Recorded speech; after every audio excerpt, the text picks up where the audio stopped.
Olha, Flávio, o dinheiro é aquela coisa, né, que eu digo que quem ganha jogo é jogador. Então o Diniz ele já está num prejuízo, né, de não ter um elenco para ele ter um pouco mais de mobilidade, né? Fazer um trabalho melhor, porque a gente está vendo o sufoco que ele está passando, e isso está sendo, a gente até está discutindo sobre isso, quem entra no lugar do Coutinho, recua o Nuno, bota não sei quem, sabe, a gente fica discutindo isso. Imagina na cabeça do Diniz. É lógico que ele não vai falar, mas o que ele está fazendo, né, as decisões dele, já deu para perceber que alguns jogadores que estão no banco, ele não confia, cara. E a questão não é confiança, a questão é que os caras não estão entregando. Eles não estão jogando bem. Não devem estar treinando bem. Então ele fica com muita dificuldade para escalar o time e para substituir. Pô. Por isso é que ele fica com esse mesmo time até não poder mais. Agora, quando um jogador se machuca, como aconteceu com o Coutinho, por exemplo, pronto, aí já virou um problema. E a gente falou aqui várias vezes, olha, uma das prioridades do Vasco é contratar um meia, porque se o Coutinho tiver um problema, quem é que vai para o lugar dele? Tá aí, aconteceu o problema do Coutinho. E quem é que entra no lugar dele? O Nuno recua, aí entra o David, ou então, será que o Garré vai jogar? Mas o Garré quase não tem entrado, só tem entrado no finalzinho de jogo. Então o trabalho do Diniz, é lógico que o Diniz tem que ser cobrado, ele já está com um mês, talvez, de trabalho, então lógico que ele tem que ser cobrado, ele é o responsável pelos resultados que estão acontecendo. Esse aproveitamento é baixo, então lógico que o Diniz tem que ser cobrado, vai cobrar de quem? De mim? Porra, não. O treinador é o Diniz, então lógico que ele tem que ser cobrado. Agora, também tem que dar uma condição para ele de trabalhar, porra. Sabe, senão fica uma coisa desigual. A gente vai cobrar do Diniz, mas ele, em compensação, não tem jogadores que possam substituir os titulares. Agora, algumas coisas, ele na minha opinião, ele também está se equivocando. Essa questão, por exemplo, do Hugo Moura, o Hugo Moura, se ele for entrar no jogo de amanhã, eu acho que não é uma decisão legal. Sabe, eu acho que assim, eventualmente, no meio de um jogo, no final de um jogo, ele pretende botar alguém no meio do campo para dar um gás no meio do campo, que o Moro já fica meio cansado, aí bota ele ali na zaga, eventualmente, faz parte.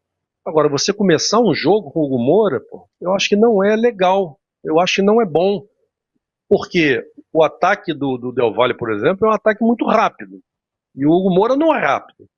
Então eu preferia começar com o Luiz Gustavo, mesmo sendo um pouco, sendo menos experiente, mas tem muito mais velocidade do que o Hugo Moura, por exemplo. Sabe? Então começar um jogo já com o Hugo Moura na zaga, então isso eu já não sou favorável. Né? No jogo Eu também. passado, recuou o Hugo Moura e aí entrou com o Matheus Carvalho. Pô, ele podia ter posto o Paulinho, né, para dar uma movimentação, porque o Paulinho é um meia atacante. Ele podia ter posto o Jair, que tem qualidade na saída de bola. Então ele teria outras opções também.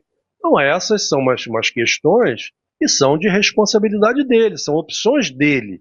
Né? Mesmo num elenco não muito qualificado, mas as escolhas dele não estão sendo as melhores, pelo menos na minha opinião.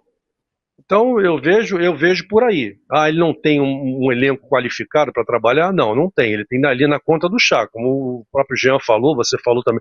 O Vasco tem 13 jogadores, pô. Sabe, com 13 jogadores não dá nem para uma competição, imagina com 3 competições. Não tem como. Sabe, então, mas de qualquer maneira, a cobrança tem que ser feita ao Diniz. Esse aproveitamento não está legal. É lógico, aí jogo a jogo você vê, são falhas inúmeras da defesa do Vasco. Agora, tira o João Vitor, bota quem? Bota o Gumora? Aí o Maurício Lemos, de repente, você foi afastado de tudo. Aí agora o Puma estava praticamente afastado. Eu acho que essa questão do Puma, por exemplo, já devia ter alguma negociação, porque não é normal, de repente o jogador não vai para o banco, e traz o Paulinho, lateral, de volta, que estava na volta redonda, trouxe de volta. Então era alguma coisa já quase que certa para o Puma deixar o Vasco. Pô, Aí, de repente, agora o Puma, a notícia é que ele já deve ir para o jogo, já deve ser relacionado. Aí o Paulinho não fica no banco. Quer dizer, então são umas coisas que vão acontecendo que aí o Diniz também não tem culpa, ele fica meio perdido, cara.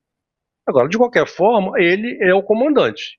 Então, a responsabilidade, ele pode não ser o culpado, mas ele é o responsável. Eu acho que ele tá muito confuso nas escolhas. Um outro exemplo, é claro, para mim é muito claro isso, quando ele, por exemplo, não bota no jogo de amanhã, se isso acontecer, o Matheus Carvalho. Se ele começar com Jair e Tietê, é uma coisa assim que não dá muito para entender. Ou então ele já testou o Matheus Carvalho 2 vezes e viu, ó, não vou colocar. Porque, teoricamente, o Matheus Carvalho entrou nos 2 jogos para que o Hugo Moura fosse para a zaga. Se o meio foi Jair e Tietê, eu até prefiro. Até prefiro. Mas Para é mim é, incoerente, né? é mais coerente. Eu vi Ô, ontem Flávio, Palmeiras e Atlético Mineiro do Brasileiro de 2021. A dupla de volante do Atlético Mineiro, no jogo Atlético-Palmeiras, o meio de campo era Jair, Tietê e Nath Fernandes. Era o meio de campo do Atlético. Tudo bem que 4 anos mais novos, por que não podem ser os 2 volantes do Vasco, Tietê e Jair? São 2 excelentes jogadores. Então eu acho que E essa precisando questão é fazer meio gol, né? Precisando ganhar. incoerente, sabe?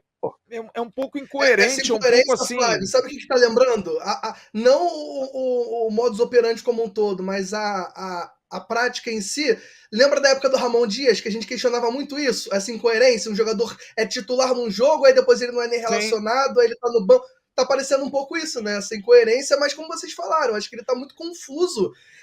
Mas, Muito. em compensa, ele falou, depois do jogo de São Paulo, que pode ser cobrado. Ele realmente tem que ser cobrado já.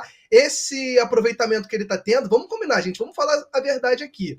Ele só não tá balançando no cargo porque ele tem total apoio do Pedrinho. Porque se ele não tivesse essa relação com a diretoria que ele tem de confiança, de convicção por parte da diretoria, ele já estaria balançando. A própria torcida. Fosse o eu não lembro. Carille, fosse, Muito fosse o tempo, Carille já com era. esses números, você acha que já Pô, já Exatamente. estava tinha ido pro balançando? Carille. Já tinha ido pro A própria Carille. torcida, sem dúvida, a própria torcida, eu acho que desde o Lisca, vocês lembram do Lisca, quando chegou com a aprovação da torcida, o Diniz foi um dos últimos treinadores que a torcida mais abraçou quando foi contratado.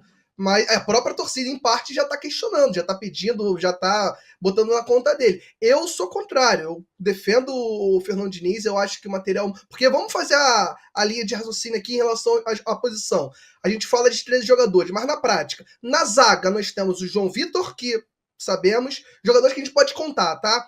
O Luiz Gustavo, que não vem jogando, o Maurício Lemos não pode contar e o Gumoro tem sido improvisado. Lateral direita, eu só consigo confiar no Paulo Henrique, porque a gente tá vendo a confusão que tá tendo. Na esquerda, o Piton. Quando não joga, Leandrinho, que voltou agora, Vitor Luiz, que não vem jogando. No meio, na volância, Jair, que é de confiança, Matheus Cocão, o que vem entrando mal, e Tietê, que é uma das poucas unanimidades. Sem o Coutinho, quem joga? Ninguém sabe, não tem Garré, tem que puxar o Nuno pra cá. No ataque, o Ryan, que oscila, mas é um jogador de confiança. Verrete, que tem todo esse problema. O outro ponto, o David, que voltou de uma cirurgia agora. É um elenco muito curto, então é difícil você cobrar em cima do elenco muito curto. Eu acho que o Diniz é o tipo de treinador que tem que ter essa sequência. Eu realmente acredito que esse período de um mês que ele teve, eu esperava um resultado melhor, um desempenho melhor, mas é um treinador que tem que ter sequência, mas também tem que ter peça, uma coisa que a gente vem cobrando há algum tempo, né?